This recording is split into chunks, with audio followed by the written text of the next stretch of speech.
Hello, I'm Simon. Welcome to Simon's Cat Logic. We'll be finding out from a cat expert why cats behave the way they do. Today, we're talking about feeding.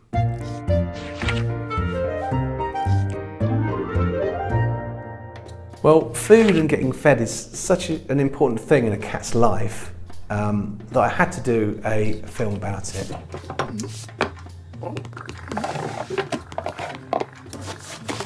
The one thing I love about this film, it captures a lot of the little mannerisms that cats do when they're getting fed. The way they get under your feet, they get in the way.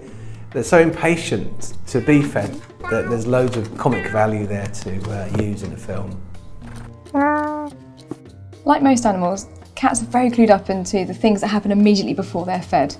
Cats thrive on routine, and they're very clued into our routines as well, particularly around feeding time.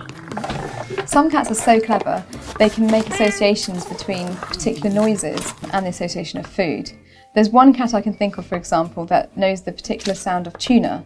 So the owner had lots of other tins that were larger tins, which make a different sound on the worktop, compared to the tuna tin that makes a different, lighter sound. This way the cat knew when the owner was getting tuna out and would come running. Nowadays though, it tends to be the sound of opening a pouch or rattling the biscuit tin. Many owners wonder why their cats jump up on the kitchen worktops. In the video Simon's Cat Feed Me, you can see Simon turning his back away from the cat whilst he's desperately trying to get the cat's food prepared. Meanwhile, Simon's cat's desperately trying to get up there to get the food. And you can see the frustration on Simon's cat's face. And it's often because that's where we prepare their cat's food, so that's why the cat's so interested.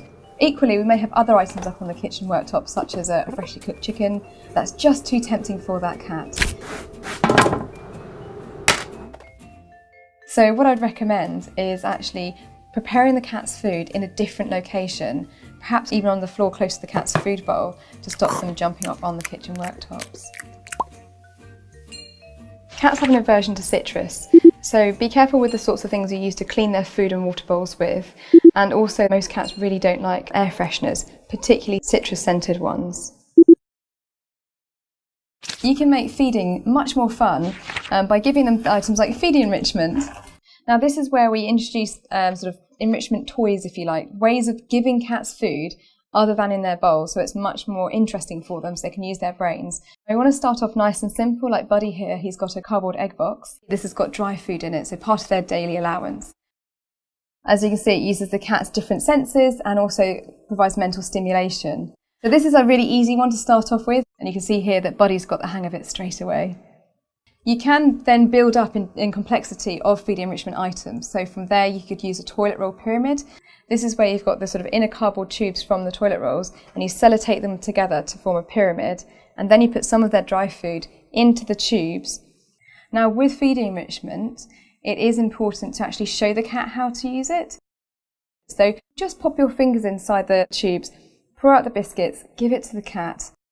Do that for a couple of minutes, sit back and let the cat sort of tip their head and put their paw into the tubes.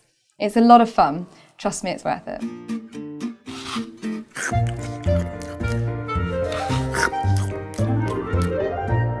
Just yesterday, Jess was so impatient to get fed. As she's got a bit older, she's got more greedy, so she wants food all the time.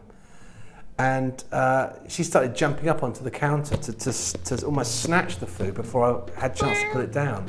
This happened after I made the film, so it was like seeing my films coming to life, which is very strange.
down.